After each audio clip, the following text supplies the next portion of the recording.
Morning and नमस्कार दोस्तों, स्वागत है आप सभी का आपके अपने YouTube channel GK search engine पर। आज है 26 नवंबर और 26 नवंबर से रिलेटेड राजस्थान करंट अफेयर्स के जितने भी इंपॉर्टेंट क्वेश्चन हैं सभी हम इस वीडियो में डिस्कस करने वाले हैं। तो पूरा वीडियो बहुत ध्यान से देखना और वीडियो के एंड में मैं आपसे क्वेश्चन पूछूंगा जिसका आंसर आपको कमेंट बॉक्स में देना है। कल के वीडियो में मैंने आपसे क्वेश्चन पूछा था जो था हाल ही में राजस्थान के बीकानेर की महाजन फील्ड फायरिंग रेंज में भारतीय सेना की ओर से किस युद्धाभ्यास का आयोजन किया गया था। तो शत्रुनाश युद्धाभ्यास जो भारतीय सेना के द्वारा बीकानेर की महाजन फील्ड फायरिंग रेंज में आयोजित किया गया था, यानी कि बी ऑप्शन इसका बिल्कुल सही था। जिन दोस्तों ने बी ऑप्शन कमेंट बॉक्स में सही जवाब दिया था उनको हार्दिक शुभकामनाएं। एशिया की सबसे बड़ी फायरिंग फील्ड रेंज बीकानेर में महाजन फील्ड फायरिंग रेंज में भारतीय सेना की ओर से शत्रुनाश युद्धाभ्यास का आयोजन है वो हाल ही में किया गया था। इस युद्धाभ्यास में जो थल सेना और वायु सेना ने आपसी सामंजस्य बनाते हुए दुश्मन के हर ठिकाने को नेस्तनाबूद किया था। थल सेना के भीष्म टैंक और अजय T-72 टैंक K9 वज्र शरंग के चारों ओर जो दुश्मन के टारगेट पर प्रहार किया गया, वहीं वायुसेना के अपाचे चेतक हेलीकॉप्टर ने आसमान से दुश्मनों को ढेर किया था। तो भारतीय सेना की जो दक्षिणी पश्चिमी कमान ने 21 नवंबर को राजस्थान के रेगिस्तान में जो थार के रेगिस्तान में एकीकृत अग्नि शक्ति अभ्यास शत्रुनाश का आयोजन है वो बीकानेर में किया था। इसमें जमीनी और हवाई स्तर पर युद्धाभ्यास का आयोजन किया गया था और एकीकृत तरीके से फायरिंग प्लेटफॉर्म का उपयोग इसमें किया गया था। इस अभ्यास में उभरते खतरों को दूर करने के लिए वास्तविक समय के संचार और एक सामान्य ऑपरेटिंग परिदृश्य साझा करने जैसे कौशल अभ्यास इसमें आयोजित किए गए थे। चलिए स्टार्ट करते हैं आज के करंट अफेयर्स। पहला क्वेश्चन है, हाल ही में राजस्थान वानिकी एवं जैव विविधता विकास समिति के गठन को स्वीकृति किसके द्वारा प्रदान की गई है।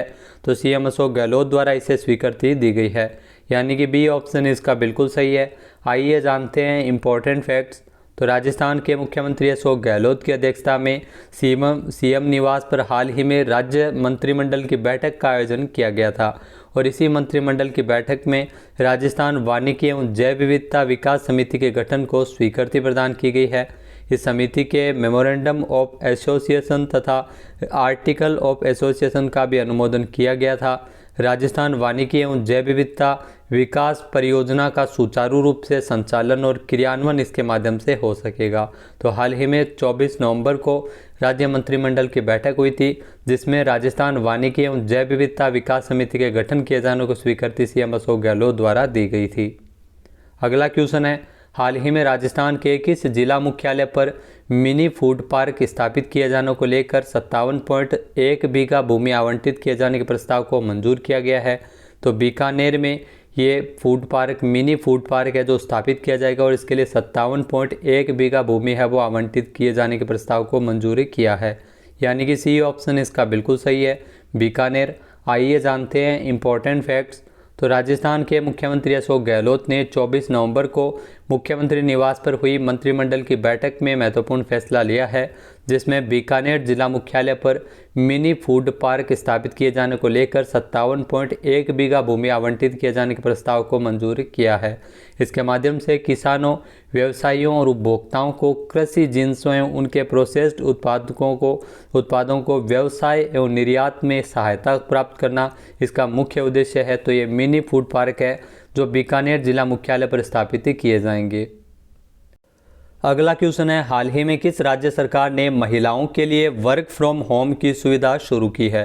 तो ये ध्यान रखना, राजस्थान सरकार द्वारा महिलाओं के लिए work from home job work योजना है वो लागू की गई है, यानी कि सी ऑप्शन इसका बिल्कुल सही है। आइए जानते हैं इंपॉर्टेंट फैक्ट्स।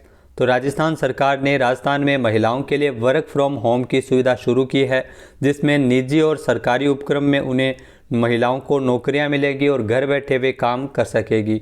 इसके लिए आवेदन भी शुरू हो चुके हैं। योजना के तहत 20,000 महिलाओं को नौकरी देने का लक्ष्य है वो रखा गया है। राजस्थान सरकार द्वारा शुरू की गई इस योजना का मुख्य उद्देश्य प्रदेश की महिलाओं को घर से कार्य करने के अवसर प्रदान करते हुए उन्हें आर्थिक रूप से आत्मनिर्भर, स्वावलंबी एवं सशक्त बनाना है। तो महत्वपूर्ण योजना है राजस्थान सरकार की work from home job work योजना। इसके तहत 20,000 महिलाएं लाभान्वित होगी। इस योजना के अंतर्गत राज्य की महिलाओं को उनकी अभिरुचि तथा उनकी क्षमताओं के अनुरूप work from home job work योजना के माध्यम से जोड़ा जाएगा। साथ ही साथ उन्हें रोजगार के लिए किसी अन्य स्थान पर जाने की भी आवश्यकता नहीं पड़ेगी, घर बैठे आराम से रोजगार कर सकेगी। इसके लिए आवेदन भी शुरू हो चुके हैं और अलग अलग नौकरी के लिए अलग अलग आवेदन की तारीख इसमें तय है, जिसमें 31 दिसंबर तक सभी अंतिम तिथि है वो निर्धारित रहेगी। अगला क्वेश्चन है, हाल ही में Messrs Excel Media Entertainment LLP Mumbai द्वारा राजस्थान के पर्यटन स्थलों को लेकर लघु फिल्म के निर्माण किए जाने को लेकर स्वीकृति किसने प्रदान की है? तो CM अशोक गहलोत द्वारा स्वीकृति दी गई है, यानी कि बी ऑप्शन इसका बिल्कुल सही है। आइए जानते हैं इंपॉर्टेंट फैक्ट्स। तो Messrs Excel Media Entertainment LLP Mumbai द्वारा लघु फिल्म के निर्माण के लिए प्रस्ताव को मुख्यमंत्री अशोक गहलोत ने स्वीकृति दी है। तो राजस्थान के पर्यटन स्थलों को लेकर लघु फिल्म का निर्माण है वो किया जाएगा, जिसके माध्यम से पर्यटकों को आकर्षित करने में मदद मिलेगी। 24 नवंबर को CM अशोक गहलोत की अध्यक्षता में हुई राज्य मंत्रिमंडल की बैठक में यह महत्वपूर्ण निर्णय लिया गया था। नेक्स्ट क्वेश्चन है, dynamic ground water resource assessment of India report 2022 के मुताबिक प्रदेश में भूजल रिचार्ज की तुलना में भूदोहन का कितना प्रतिशत है? तो आपको बता दें कि भूदोहन का 151.07% है, यानी कि बी ऑप्शन इसका बिल्कुल सही है। भूमिगत जल में अगर बात की जाए तो भूजल रिचार्ज की तुलना में अगर बात की जाए राजस्थान का जो भूजल दोहन प्रतिशत है वो 151.07% है। आइए जानते हैं इंपॉर्टेंट फैक्ट्स।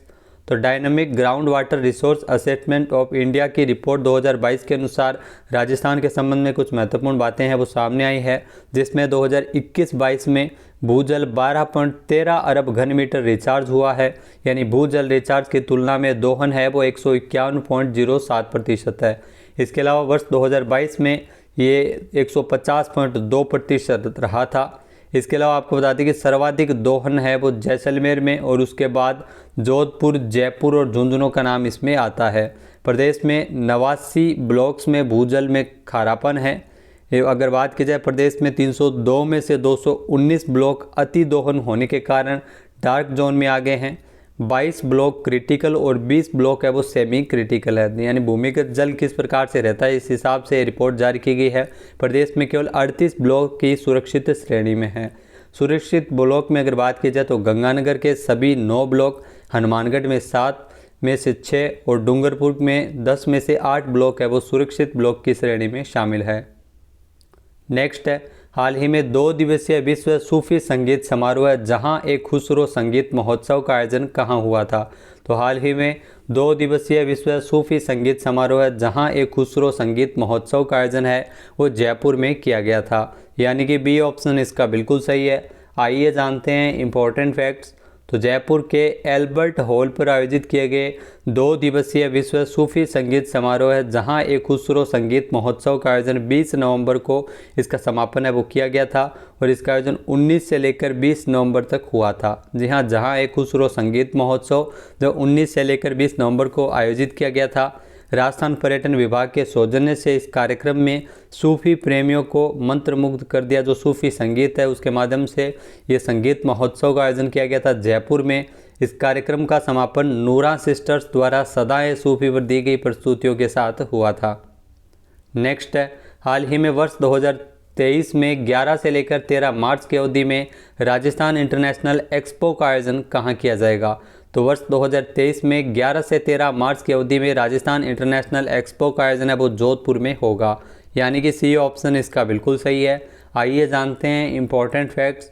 तो वर्ष 2023 में 11 से लेकर 13 मार्च की अवधि में राजस्थान इंटरनेशनल एक्सपो का आयोजन जोधपुर में किया जाएगा। जी हां, 11 से 13 मार्च 2023 तक जोधपुर में होने वाले इस अंतर्राष्ट्रीय एक्सपो में हस्तशिल्प के साथ साथ ज्वेलरी, सिरेमिक एवं अन्य उत्पादों की व्यापक स्तर पर प्रदर्शनी की जाएगी। राजस्थान निर्यात के मामले में देश में 12वें स्थान पर है। इसके अलावा इसके आयोजन से निर्यात को प्रोत्साहन मिल सकेगा। तो अंतर्राष्ट्रीय एक्सपो जिसमें हस्तशिल्प के साथ साथ ज्वेलरी और अन्य सिरेमिक उत्पादों की भी प्रदर्शनी होगी, तो 11 से लेकर 13 मार्च तक जोधपुर में इसे आयोजित किया जाएगा। नेक्स्ट है, हाल ही में देश का पहला डॉक्टर राजेंद्र प्रसाद अवार्ड किसे प्रदान किया गया था? तो ये ध्यान रखना इंपॉर्टेंट क्वेश्चन है। देश का पहला डॉक्टर राजेंद्र प्रसाद अवार्ड है प्रोफेसर रमेश अरोड़ा को दिया गया था, यानी कि सी ऑप्शन इसका बिल्कुल सही है। ये जानते हैं इंपॉर्टेंट फैक्ट्स। तो 1 नवंबर 2022 को उपराष्ट्रपति जगदीप धनखड़ ने देश का पहला डॉक्टर राजेंद्र प्रसाद अवार्ड है वो प्रदेश के शिक्षाविद पूर्व प्रोफेसर एवं डीन प्रोफेसर रमेश अरोड़ा को प्रदान किया है। तो इम्पोर्टेंट है प्रोफेसर रमेश अरोड़ा जिन्हें यह पुरस्कार मिला है। देश का पहला डॉक्टर राजेंद्र प्रसाद अवार्ड है वो दिया गया है। आपको बता दें कि यह पुरस्कार पब्लिक एडमिनिस्ट्रेशन में एकेडमिक एक्सीलेंस के लिए दिया जाता है और Indian institute of public administration नई दिल्ली की ओर से 2022 में इसकी शुरुआत है वो की गई है। तो प्रोफेसर रमेश अरोड़ा जो पूर्व में ये अनेक पुरस्कारों से सम्मानित हो चुके हैं, जिनमें Rajarshi Purushottam Tandon award, Paul Appleby award भी इन्हें मिल चुका है। नेक्स्ट है, हाल ही में 77% स्वीकृति के साथ विश्व के सर्वाधिक लोकप्रिय नेता कौन बने हुए हैं। तो 77% स्वीकृति के साथ विश्व के सर्वाधिक लोकप्रिय नेता है पीएम मोदी, यानी कि सी ऑप्शन यहाँ पर बिल्कुल सही है। भारत के प्रधानमंत्री नरेंद्र मोदी है वो 77% स्वीकृति के साथ विश्व के सर्वाधिक लोकप्रिय नेता बने हुए हैं। आइए जानते हैं इम्पोर्टेंट फैक्ट्स। तो पीएम मोदी है वो 77% स्वीकृति के साथ पूरे विश्व में सर्वाधिक लोकप्रिय नेता बने हुए हैं। अमेरिकी कंपनी मॉर्निंग कंसल्ट की ओर से विश्व के नेताओं की लोकप्रियता के बारे में हुई रेटिंग में एक खुलासा किया गया है, जिसमें मैक्सिको के राष्ट्रपति एंड्रेस मैनुएल लोपेस ओब्रेदोर दूसरे स्थान पर और ऑस्ट्रेलिया के प्रधानमंत्री एंथनी एल्बनीज है वो तीसरे स्थान पर और सबसे लोकप्रिय नेता है नरेंद्र मोदी जो पहले स्थान पर है 77% स्वीकृति के साथ। अमेरिकी राष्ट्रपति इस लिस्ट में 9वें स्थान पर है और ब्रिटेन के जो पीएम बने हैं हाल ही में ऋषि सुनक वो 22वें स्थान पर है। अगला क्वेश्चन है, हाल ही में महिलाओं के खिलाफ हिंसा के लिए उन्मूलन हेतु अंतर्राष्ट्रीय दिवस कब मनाया गया है। तो हाल ही में महिलाओं के खिलाफ हिंसा के लिए उन्मूलन के लिए जो अंतर्राष्ट्रीय दिवस है वो 25 नवंबर को मनाया गया है, यानी कि सी ऑप्शन इसका बिल्कुल सही है। आइए जानते हैं इम्पोर्टेंट फैक्ट्स। तो हर साल 25 नवंबर को महिलाओं के खिलाफ हिंसा के उन्मूलन हेतु अंतर्राष्ट्रीय दिवस मनाया जाता है। इस दिन की स्थापना 1993 में संयुक्त राष्ट्र महासभा के द्वारा की गई थी। महिलाओं के खिलाफ हिंसा को लिंग आधारित हिंसा के किसी भी कृत्य के रूप में परिभाषित किया गया है जो महिलाओं को शारीरिक, यौन एवं मनोवैज्ञानिक नुकसान पहुंचाता है। तो उसके खिलाफ उन्मूलन और रोकने के लिए हर साल ये दिवस मनाया जाता है 25 नवंबर को। 2022 के लिए इस दिवस की थीम रखी गई है unite activism to end violence against women and girls. अब बात कर लेते हैं आज के हमारे क्विज की। तो आज का हमारा क्विज है, हाल ही में 2 अक्टूबर 2021 से शुरू हुए प्रशासन शहरों के संग अभियान कब तक जारी रहेगा। एक बार फिर से सुनिएगा, 2 अक्टूबर से राजस्थान में प्रशासन शहरों के संग अभियान शुरू हुआ है जो कब तक जारी रहेगा। इसका सही आंसर आपको कमेंट बॉक्स में देना है और अगर ये वीडियो आपको पसंद आए तो इसे लाइक और शेयर करना बिल्कुल ना भूलिएगा। चैनल पे नए हैं, सब्सक्राइब नहीं किया है तो अभी सब्सक्राइब बटन पर क्लिक करें। इस वीडियो की जो PDF फाइल है वो आप वीडियो के डिस्क्रिप्शन बॉक्स से डाउनलोड कर सकते हैं और इस क्वेश्चन का आंसर आप वोट करके भी कर सकते हैं। वीडियो देखने के लिए धन्यवाद। जय हिंद, जय भारत, जय राजस्थान।